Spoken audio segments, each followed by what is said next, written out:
Welcome, everybody. We're just letting the room fill up before we start.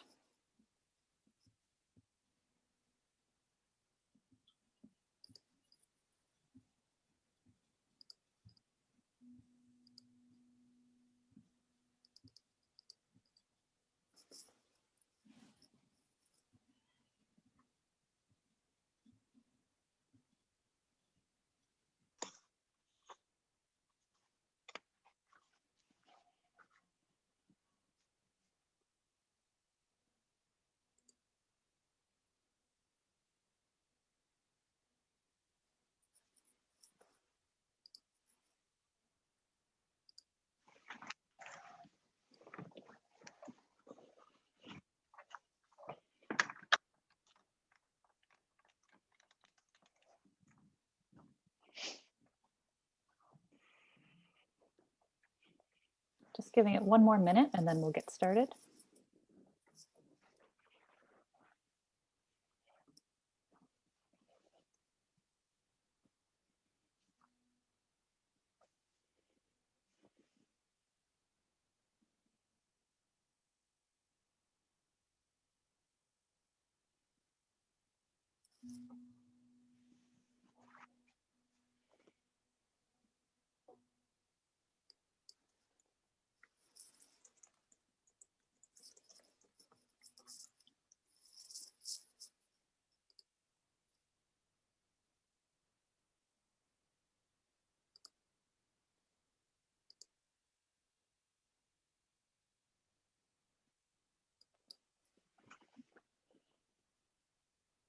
Great, we'll get started now.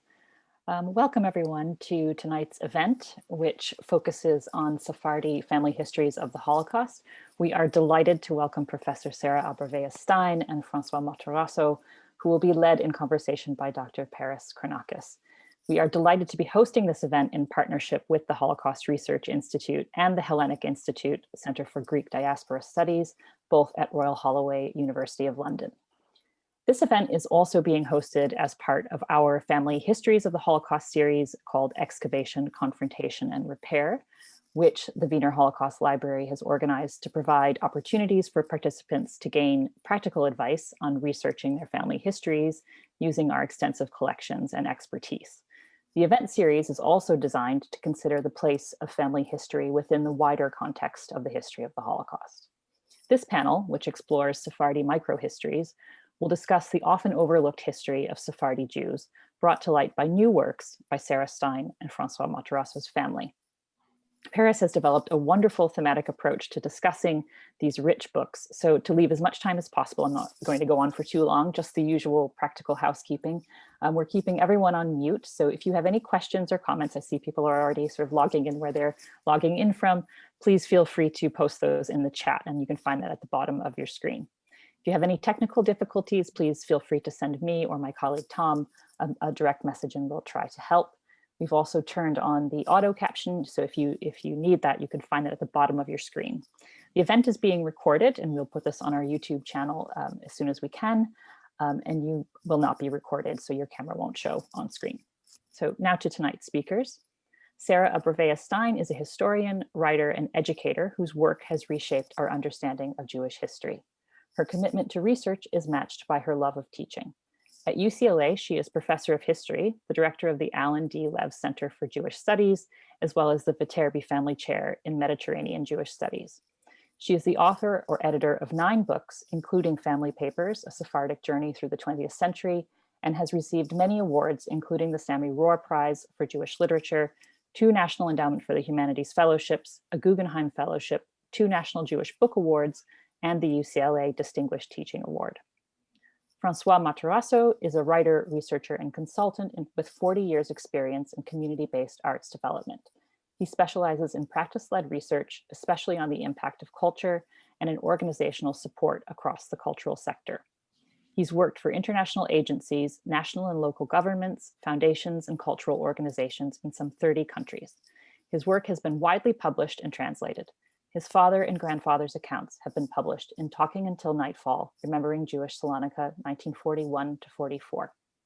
Finally, they will be ably led in conversation by Dr. Paris Chronakis, who is lecturer in modern Greek history at Royal Holloway, University of London, having previously taught at Brown University and the University of Illinois at Chicago. He teaches and researches on the history and memory of the modern Mediterranean, and his work explores questions of transition from empire to nation state by bringing together the entangled histories of Jews, Christians, and Muslims from the late Ottoman Empire to the Holocaust. In recent years, his research and publications have expanded to post-imperial urban identities, Balkan War refugees, Zionism and anti-Zionism in interwar Europe, the Holocaust of Sephardi Jewry, and digital Holocaust studies. He's therefore, of course, perfectly placed to lead tonight's conversation, and so I turn the floor over to Paris. Many thanks, Christine. Many thanks, Sarah and François, for accepting our invitation and joining us to discuss two wonderful works that shed indeed new light to the history of Sephardic Jews, the history of our European and global 20th century, and no less, dare I say, closer at home to the history of my and indeed our hometown, eventually Salonika. It is an honor and a privilege to be leading, coordinating this conversation with you. So without further ado, I would like to turn to you and invite you to say a few things, not so much about the books themselves, as much as about the process that led to these books. They are offsprings, I imagine, of long conversations. They are also offsprings of other books, Sarah. And so I wonder how arduous was the process, how difficult or easy it was for you to find your own voice by working through, indeed taming, some material that has, as I can imagine, been difficult, interesting, but also uncanny. And I'm talking about Holocaust testimonies and family letters. Sarah, starting with you, what was your first encounter with this material? And how did it eventually lead to a book that is addressed not necessarily solely to a scholarly audience, but to a much broader public? Thank you, Paris, for those wonderful questions. Francois, lovely to be in conversation with you, and my thanks to the library, Christine, for this opportunity. The story that I tell in family papers is the history of a single family over the arc of a century, from even more than a century, and 7 or so generations from the Ottoman period until the 1970s.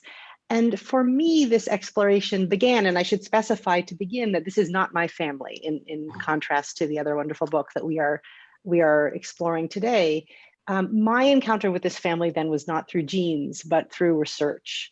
I first encountered the extended Levi family, which began as the Levi family, when I was working with my friend and colleague and teacher, Aaron Rodrigue, on a translation of what we understand to be the first Ladino memoir ever written. Ladino, the language of the Judeo-Spanish speaking Sephardic Jews concentrated in Southeastern Europe, Ottoman Anatolia and the Balkans and the successor states. And we were fascinated by this memoir, not only because it was the first Judeo-Spanish, let's call it life writing ever written, but also because it was written by a man who was uniquely poised to reflect upon the changing world around him. And this man was Sadi Bezalel Ashkenazi Alevi, who was one of the fathers of modern Ladino letters in the Judeo-Spanish cultural world. And he wrote a memoir over a course of decades, in the last decades of his life, not only to narrate a shifting world around him, but also to vindicate his name. It's rather a long story, but he was excommunicated by the rabbinical establishment for using his printing press and newspapers to air concerns about malfeasances on the part of the rabbinical establishment of Salonika. So as I was finishing with Aaron Rodrigue and Isaac Jerusalmi as translator, the translation of this memoir from Judeo-Spanish into English with the original Solitreo script online and a transliteration in a book for students who wanted to study the language, I was left with a question, and that question was, what became of this family? Well, if you're a historian, sometimes you ask a question that it takes a decade to answer, and this was that sort of question. The question sent me on a kind of detective hunt, first following the path of this memoir, the physical object of the memoir, and I know, Paris, you want to talk about the objects of history, following it backwards through its extraordinary journey. And that reverse, the reverse journey that I undertook following the migration of a text, in turn led me to an extraordinarily branching family tree that had its roots in Ottoman Salonika, but that reached over the course of the 20th century and until today into many, many countries, from England to France and Spain and Portugal, Brazil, Israel, India, Canada, the United States. And as I kept digging, I kept discovering repositories of family papers and objects of the past. And it was only through immersing myself in this really a globally diasporic family with a globally diasporic personal private archive that I could begin to tell a story of how a single family had weathered this extraordinary transition from the 19th to the 20th century and through the end of the Ottoman world, and also a topic at the center of our conversation today, and also the Holocaust. Francois, turning to you, Sarah had to travel the entire world and traverse a century. You, luckily or not, fortunately or unfortunately, stayed at home, however elusive this notion might have proven to be. This, nevertheless, book is special, at least in my eyes, in particular, because it is both about the family, but it is also a family endeavor. And it involves testimonies written by 3 generations of the Matarasso family, witnesses to the Holocaust, but also witnesses to witnesses of the Holocaust. What brought this particular structure into life? How did you move from publishing a single testimony, as is now the norm, that of Isaac Matarasso, that is, to a collective, so to speak, testimony of an entire family? Thank you, Paris. I think the book that we produced is at the opposite end of the spectrum to Sarah's wonderful global networked diasporic history that evokes so many places and situations. The story that we have told is a story that I grew up with my brother and my sisters. We heard, unlike many families who went through the same situation, the same events, there was not silence about them, or at least the silences were partial. They were ellipses, they were choices of things glossed over, but the main story was very present. And it was certainly for me a big part of my growing up, my identity, my attempt to understand who I was. I personally had spent a lot of time, I'd spent about 15 years trying to write about it, and eventually had given up because I thought I was writing literature and I didn't want to write literature about these events. It seemed to me to be fundamentally wrong to turn them into some kind of literary exercise. The immediate reason for the prompt for the English translation was I was contacted by a Greek historian, Fragiski Ampatsopoulou, who was wanting to do an edition of the Greek text that my grandfather had published originally in 1948, first in the Jewish newspapers in 1946 and 47, and then in a collecting together those articles. She felt it was important that it should be republished. We were very happy at that idea. And at that point, I suggested to my mother that because she was the only person still alive who had known my grandfather, that it was really important that she should bear witness, if you like, as you put it. She should tell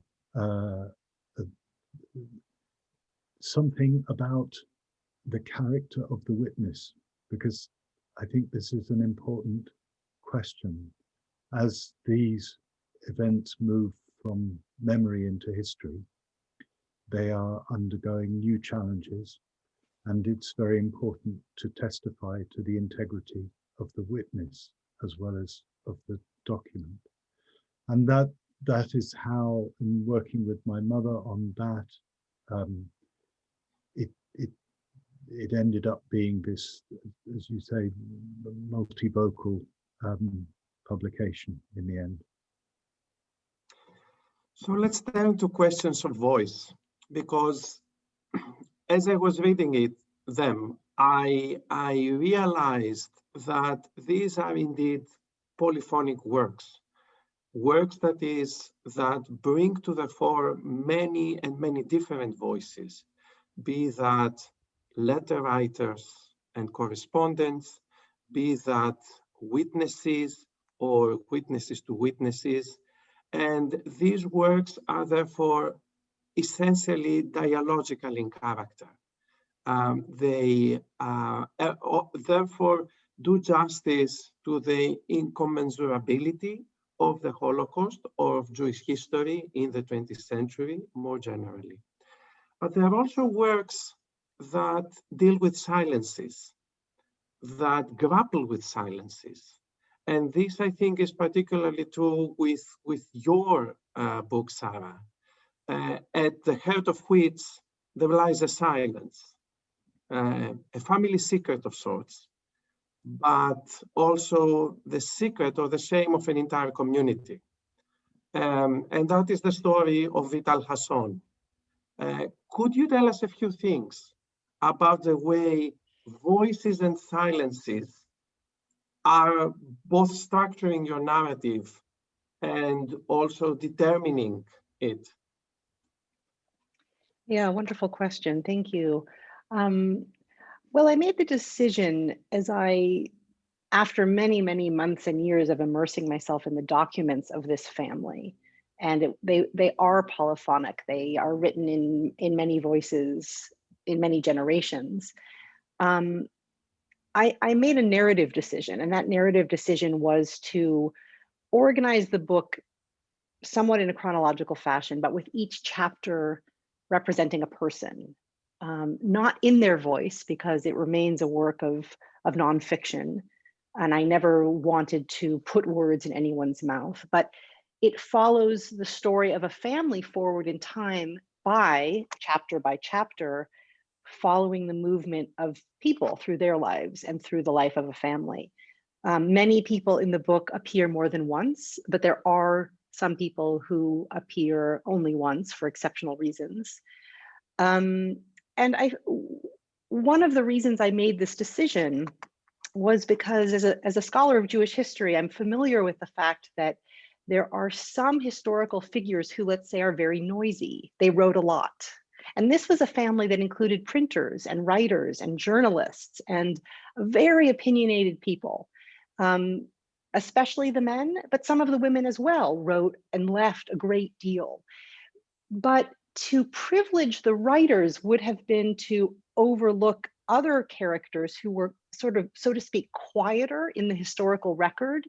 Perhaps they left less of a paper trail, but not despite that fact, but indeed because of that fact, opened up different facets of the family's history, facets that I could only have access to if I was willing to look beyond the written word, and not only to photographs, but to objects of material history, and more, ranging from anything from an amulet, let's say, to a jar of preserves. These were vehicles for me of telling stories that I felt would be lost in the noise of writing and also to history if I hadn't really sought them out.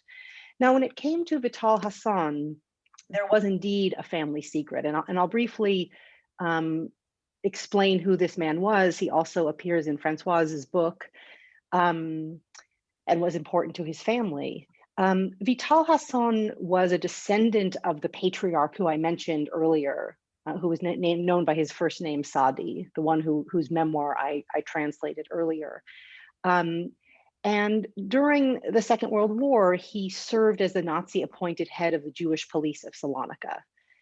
And he was, by many, many accounts, many post-war testimonies, many primary sources of the period, he was a notorious sadist who exhibited great violence and anger, sexual violence, the pursuit of Jews in hiding, tagging men, by some accounts, especially Jewish veterans, for early deportation. The egresses are loathsome and are accounted in great detail, as I say, in testimony and also in his trial. He is tried, as are a number of members of the community, for complicity with the Nazis by the Greek state at the behest of the Jewish community after the war. And extraordinarily, he will prove to be one, by my measure, as a historian, the only Jew who will not only be found guilty of this crime, but will be executed and murdered for this crime. Now, there is ample evidence about Hassan once I began digging, including the extensive records of his trial. But as I say, also many, many testimonies in many languages. And yet he is strategically and rather efficiently erased from family papers. So the families themselves never mentioned him by name in letters, removed him from family trees. I would say forgot him, I won't say willfully, but I will say rather intentionally, wrote him out of their family history.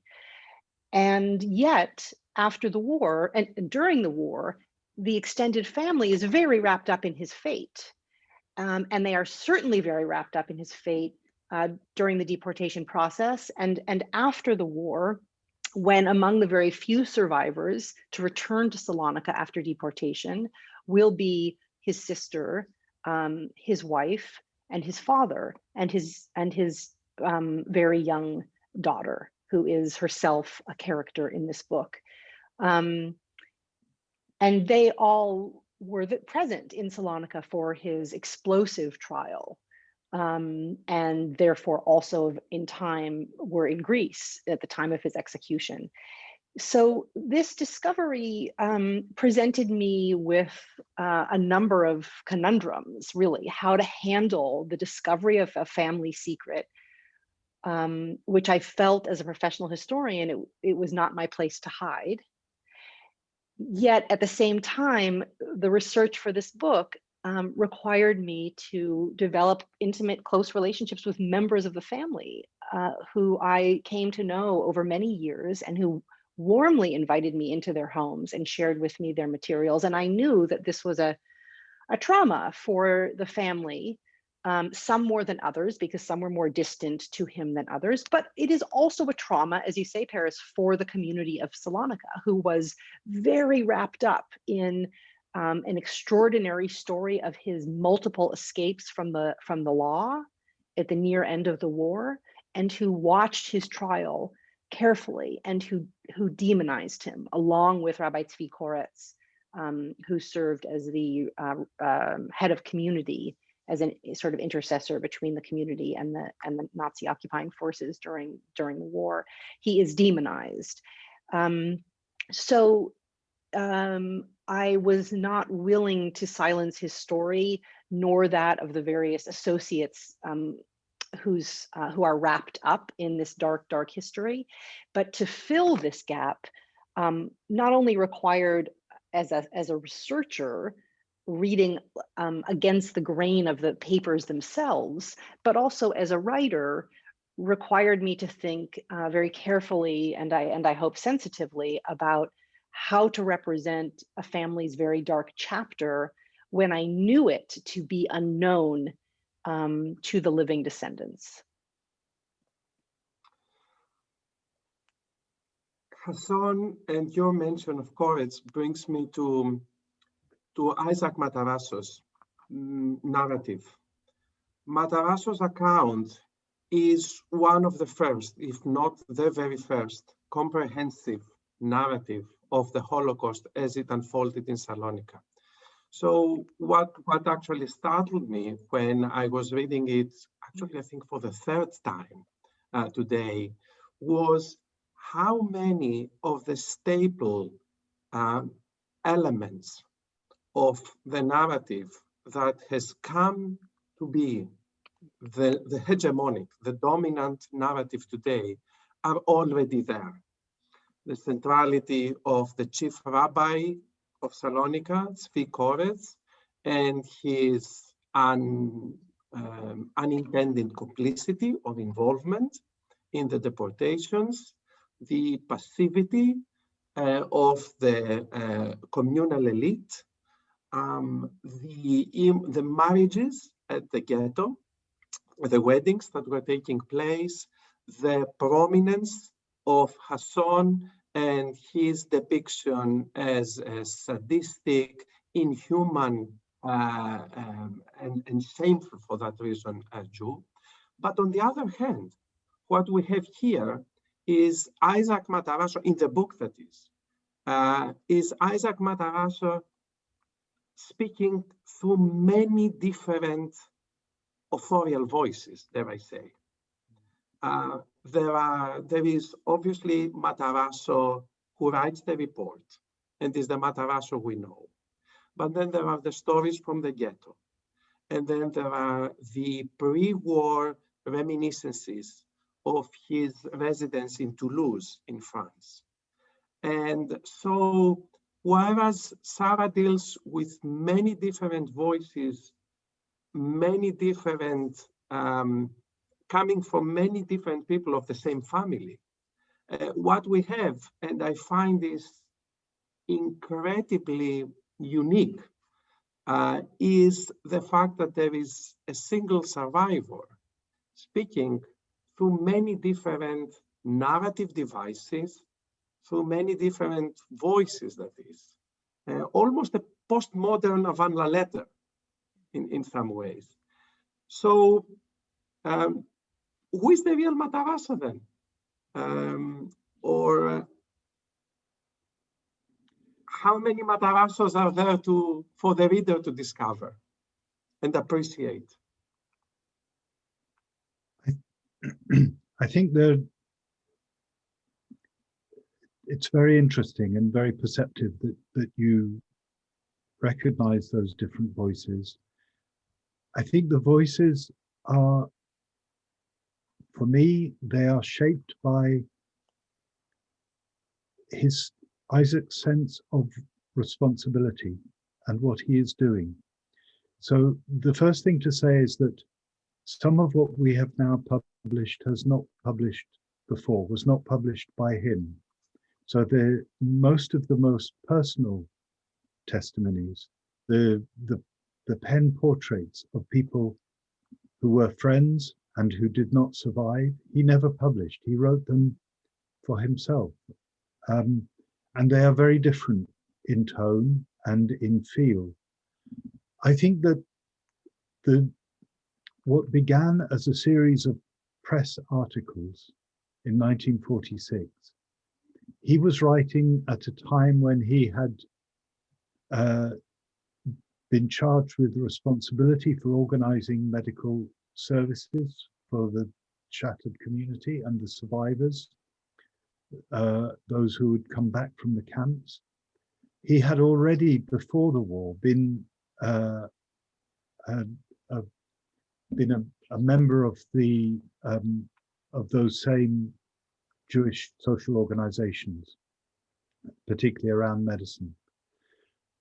And because of his training as a doctor and his identity of himself as a Republican, progressive scientist, a modern man of the 20th century, I think that he saw his duty to the community and to those who had not survived to give the most accurate and objective and factual account that he could. And it's, I think his testimony is very unusual precisely because it is not his account. There is, you almost, my father features once in the preface. I think my wife, his wife hardly at all, his own experiences in the Heptagirion prison and with the resistance in the last year of the German occupation, they're not mentioned. He is not interested in telling his story.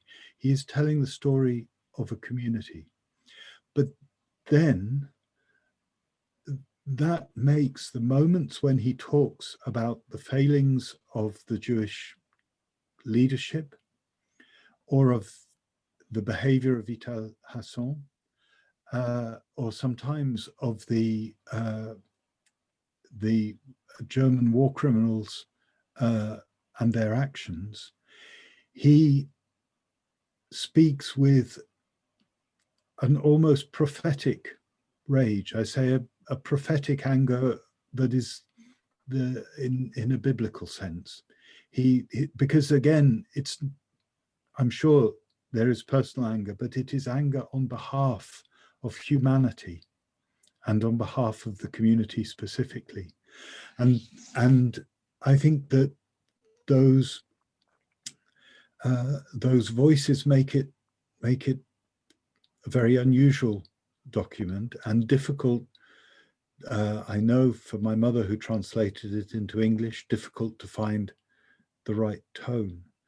I just wanted to finish with one last point, just to echo what Sarah was saying, because one of the things that that we learned in filling in some of the gaps here, there was a special meeting of the reconstituted Council of the Jewish Community on the 11th of September 1945 that passed a resolution for the prosecution of Vital Hassan and the 52 other named collaborators. And my grandfather was the first name of the signatories saying they were willing to bear witness in the trial that they were calling for. So his anger was still there to bring this man before justice for the crimes that he had committed. So in both works, the Holocaust features prominently, but it is approached, I think, in highly original ways.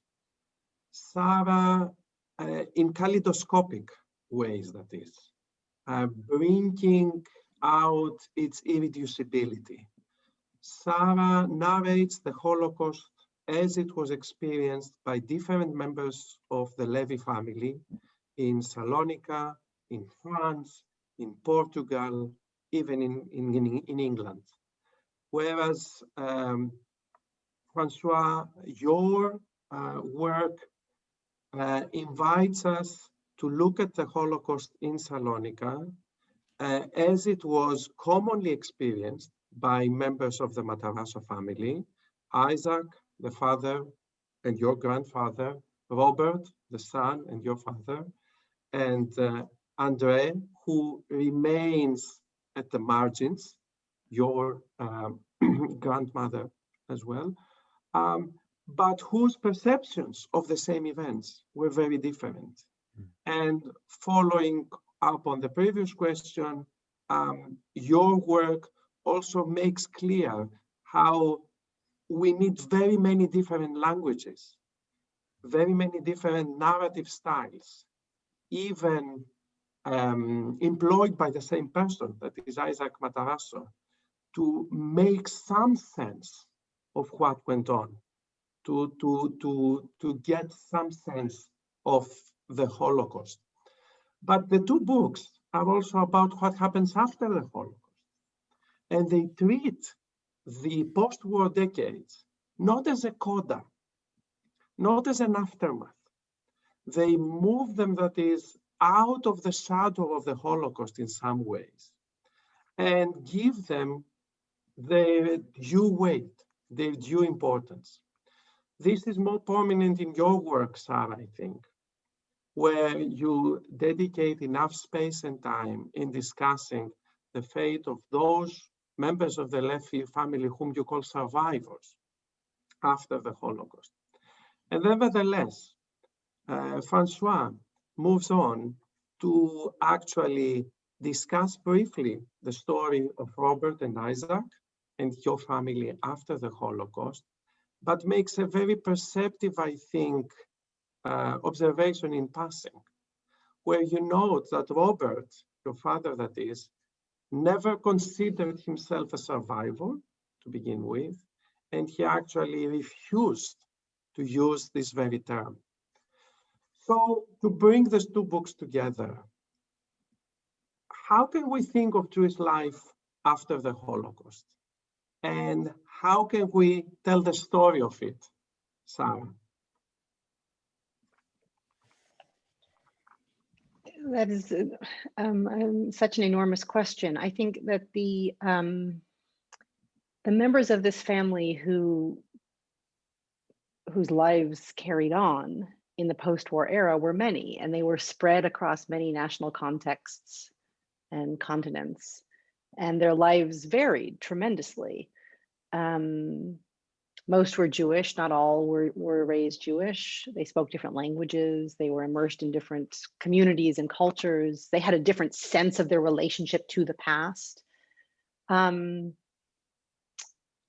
had become, as I speak about in the book, they had become members of other national and urban communities.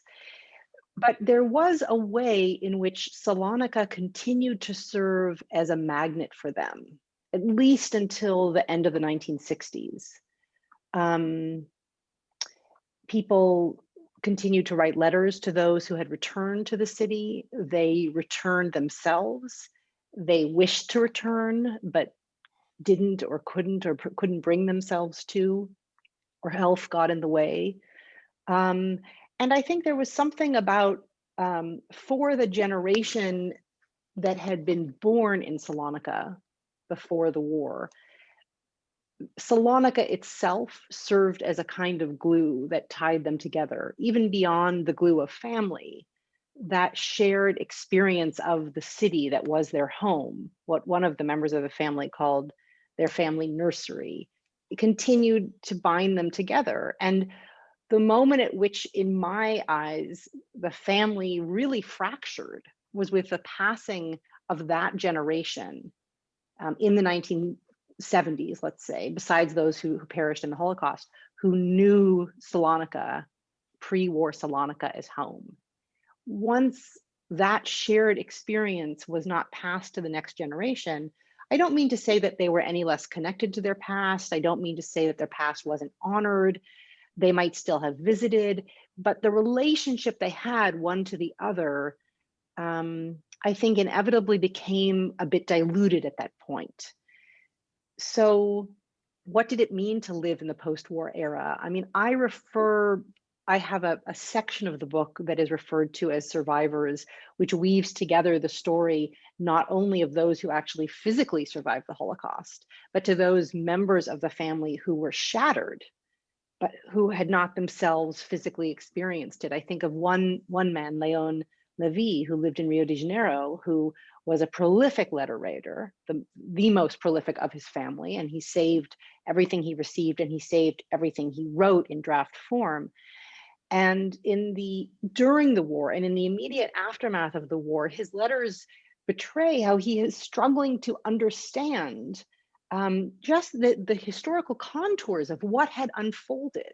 He wanted to know, for example, could he find the body of his father and bring it back to Salonika for burial? Now, this was in 1945, at which point he was not aware that the Jewish cemetery of Salonika, once the largest Jewish cemetery in Europe, had been razed by the Greek municipality in the course of the war with the permission of the occupying authorities.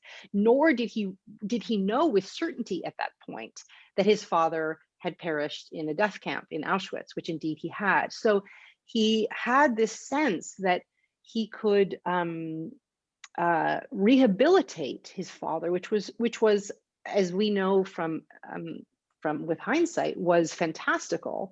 And yet he was so traumatized by the unfolding of a story, which affected not only his family in Salonika, but many cousins in around the world as well. So he was, in his own way, a survivor of that chapter. I don't mean to hopelessly dilute the category of survivor in a way that offends the experience of those who lived through the Holocaust. But in this family, they were also surviving an unimaginable set of transitions and traumas and losses. So Jewish life continued in this family, as did non-Jewish life, which significantly for those who had converted along the way. Jewish life continued, Sephardic life continued. Their relationship to one another continued for a time until it essentially didn't continue anymore. But undoubtedly, it was changed. Without the gravitational pull of the erstwhile home, it was forever changed. And that is even acknowledging that Salonika in the interwar period was not the Salonika of the Ottoman years, but putting that distinction aside for those present who understand what I'm referring to, even putting that aside, that loss of the childhood home and of course of physical homes was a loss of such profundity that it forever changed the family diaspora. François, why was your father so unwilling to wear the badge, so to speak, of survivor? And then we can turn to questions about Salonika as well, that figures so prominently in his own understanding of himself.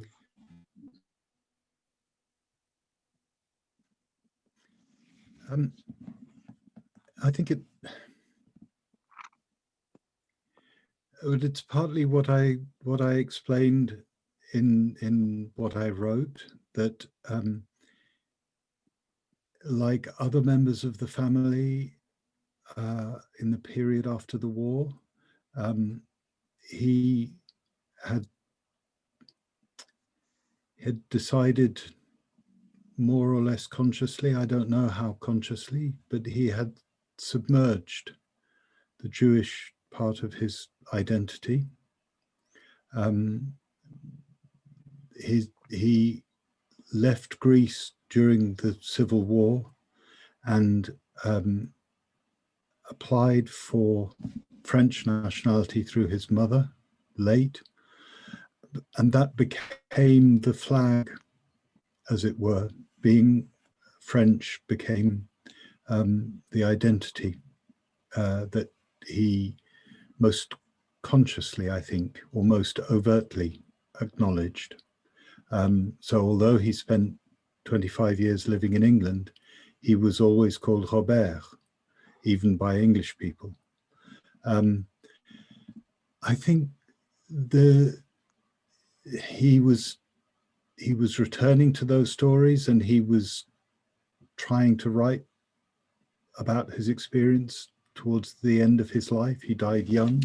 So I think all of these things, and it's comes out very clearly in some of the experiences in Sarah's book, that it's that shipwreck, as it were, scattered and destroyed so many. And afterwards, people are trying to rebuild lives out of fragments of that they've escaped with, psychological fragments as much as literal fragments. And I think that, I mean, for me, again, and it's one of the things that I wrote in my part of the book, the Holocaust remains incomprehensible, and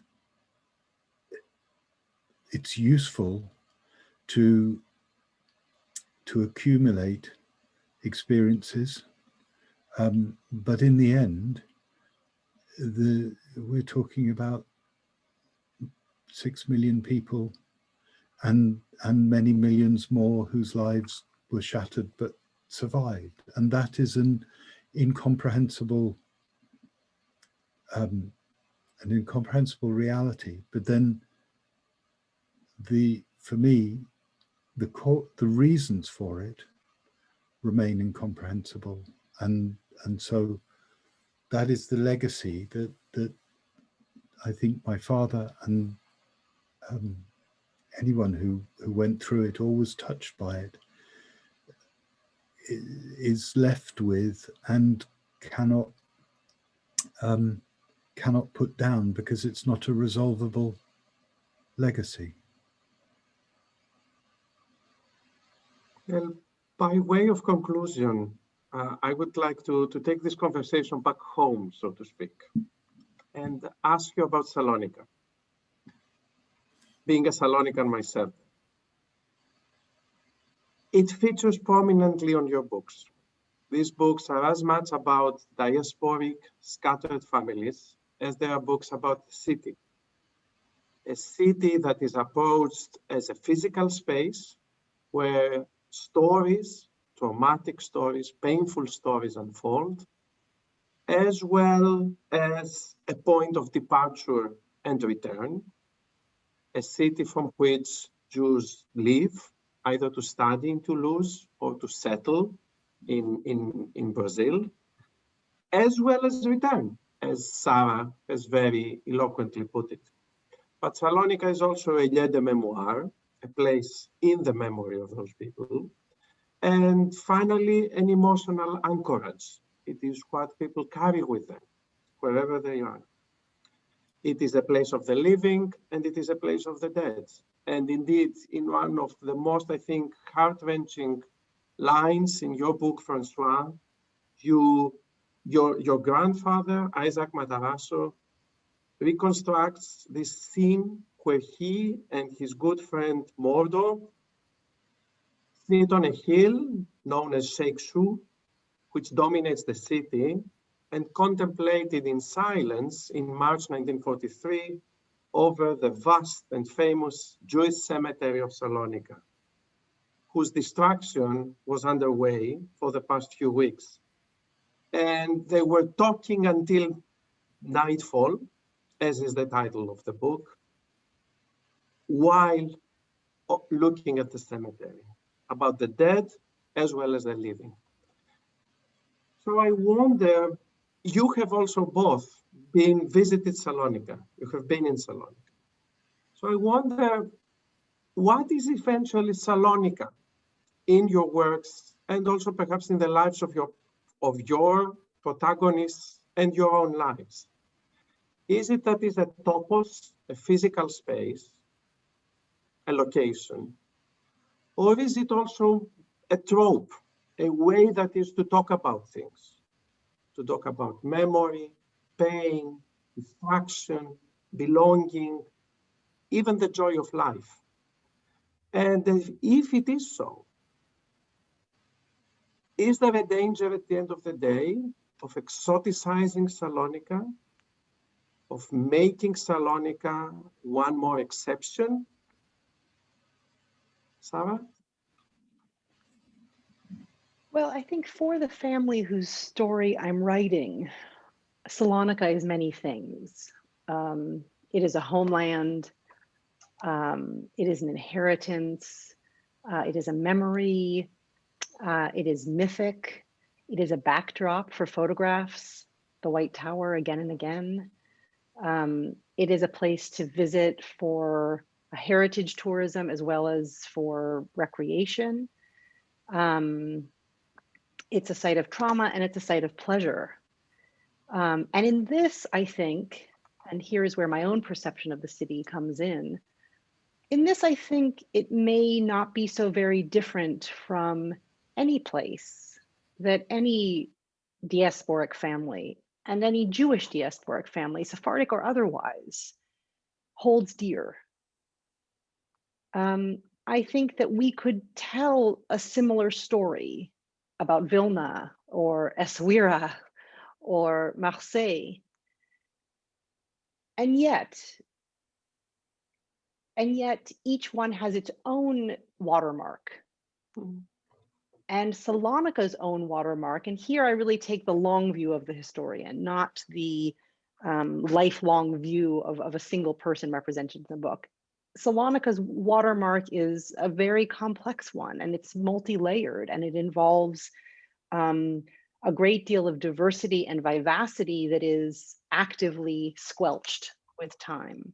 So it involves erasure of people, not only Jews, of course, but Muslims and others.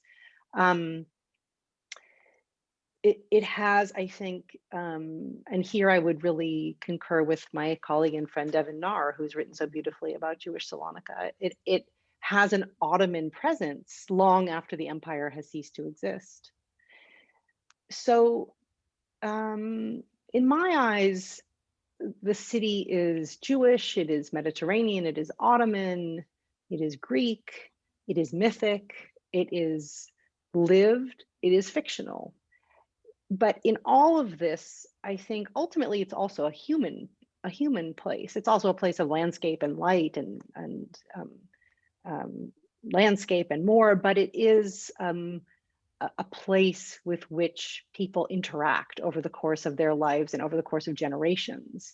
And it has many aspects to its history, but it also has that fundamentally human aspect, that it means many things for many people, and that meaning changes with time. So your question was, is there a chance, a risk of, did you say mythologizing Salonika? Yeah. Or I don't think that was exoticizing. Yeah. That was the word you used. I think there is a risk of exoticizing Salonika if we see it as a certain time as pristine, which it never was. If we think of a halcyon day, I think that is where we would err, because there were no halcyon days for families or for individuals or for a city. There were troubled times and troubled people, and there were happy times and there were happy people. Of course, there were moments of war and moments of genocide and displacement, which form deep traumas. But again, taking the long view, it is, the risk arises if we look fondly upon a pristine time. And I've very much tried to avoid that temptation. And I will admit there is a temptation. That temptation does exist, because there were times when Jews represented a majority of the, or a plurality of the population, when the city shut down on the Jewish Sabbath, when you were more likely to hear Ladino spoken on the street than any other. It is easy as a Jewish historian, and certainly as if one is a descendant of this community, whether Jewish or not, it could be easy to romanticize and exoticize that moment. But I think even that moment was always cross-cut with all of the turbulence and drama that makes up human existence. François, your father Robert was born in Salonika, where he spoke 3 languages, Ladino, French, and Greek. He considered himself French. He had Greek Christian friends. And he nevertheless, according to your own words in the book, despite this cosmopolitan, nigh global kind of open identity, he felt at home only in Salonika. So was Salonika the world to him? I think the vision that he gave his children of Salonika was naturally idealized, because it was the vision of the world that he knew until he was 14, a world in which he never had to ask himself any questions. It was just a lovely world where he was the privileged child of a middle-class doctor and his wife, who was respected in the community, and it was sunny, and there was the sea, and he had lots of friends. What the arrival of the Germans did was precisely to strip him of all those privileges and present him with questions that remained unanswerable, and until the end of his life. For me, it is very much a city.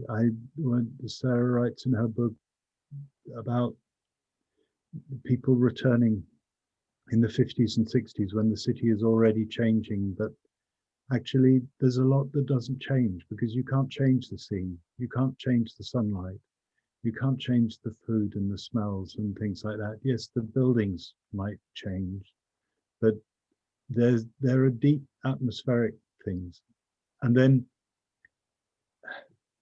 it is two other things. For me, one of the as I wrote in the book, it was a really life-changing moment to see my grandfather's and my great-grandfather and my great-grandmother's names and great-aunts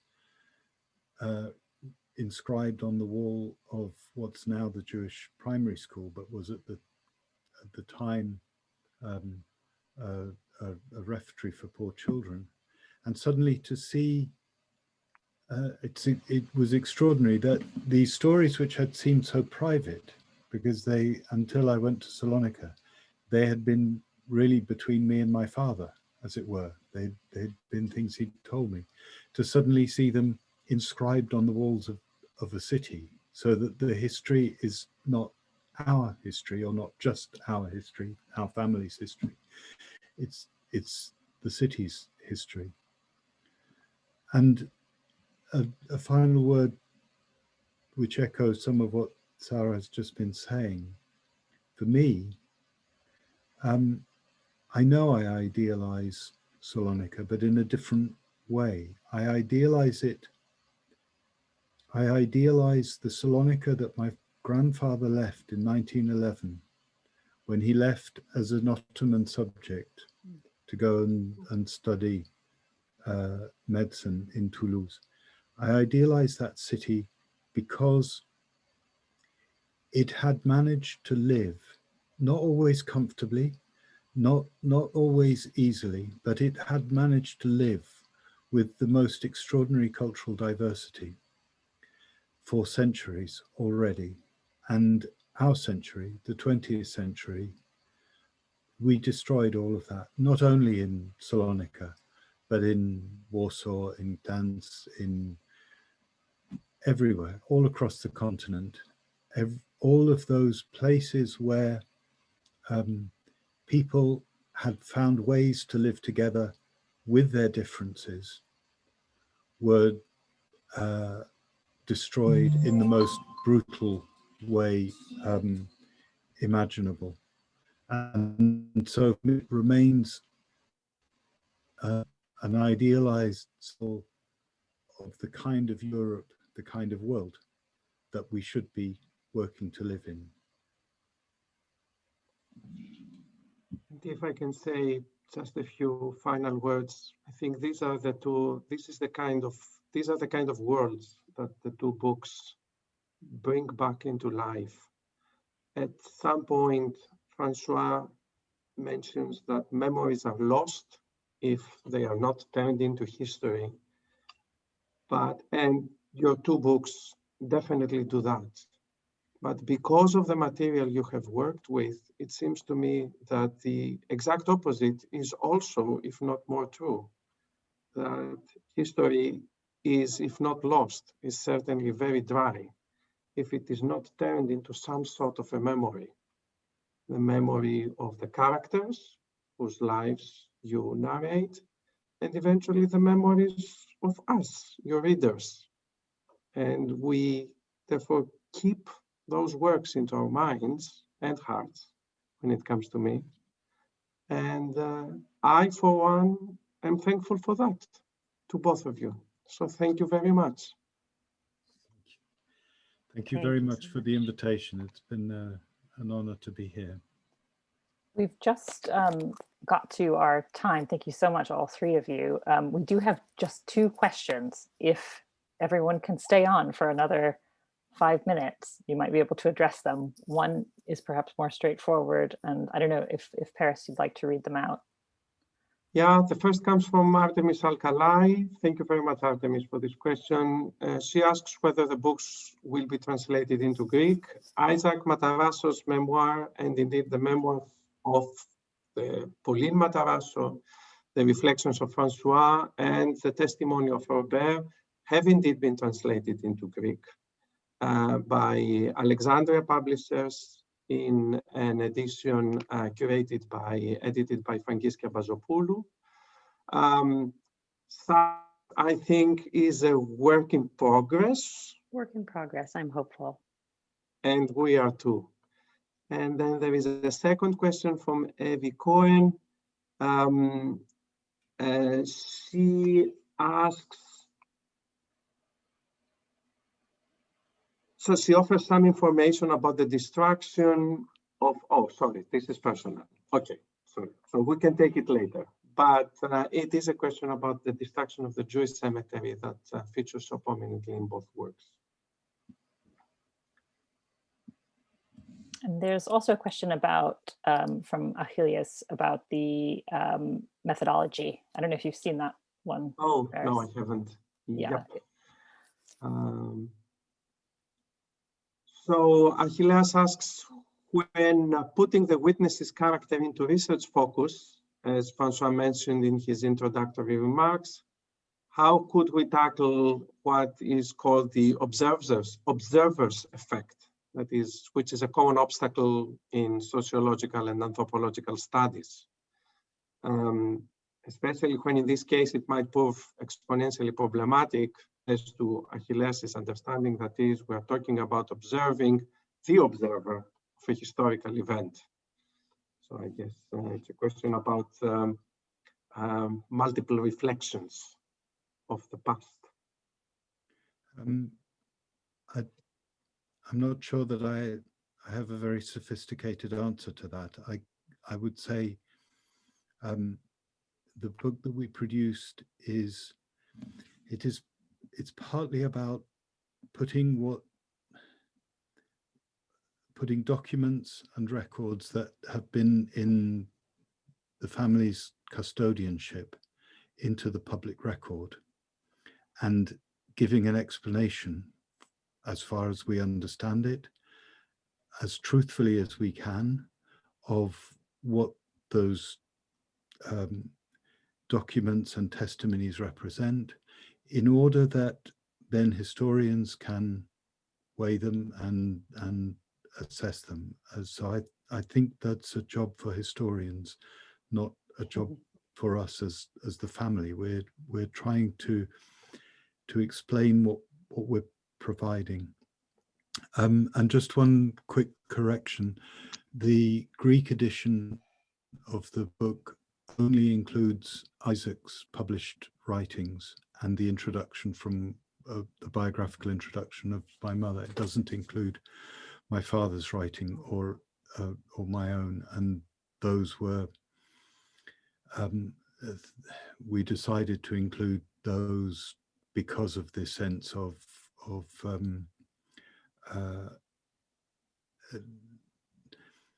I suppose fulfilling the responsibility that we have to the documents that we hold. And for me, because the documents were originally written in French, Isaac wrote in French, I'm most keen to see a French edition, so that his original words as he expressed them are available as well. Thank you, François. Thank you very much to all of our speakers, especially to Sarah and to François for your wonderful books, and of course to Paris for leading them in such a fascinating conversation, and to everyone who's participated. Thank you so much for your interest. Thank you, of course, to our partners at Royal Holloway for sponsoring this event and for organizing it with us. Thank you again, and have a lovely evening, everyone. Thank you. Thank you very much. Thank you.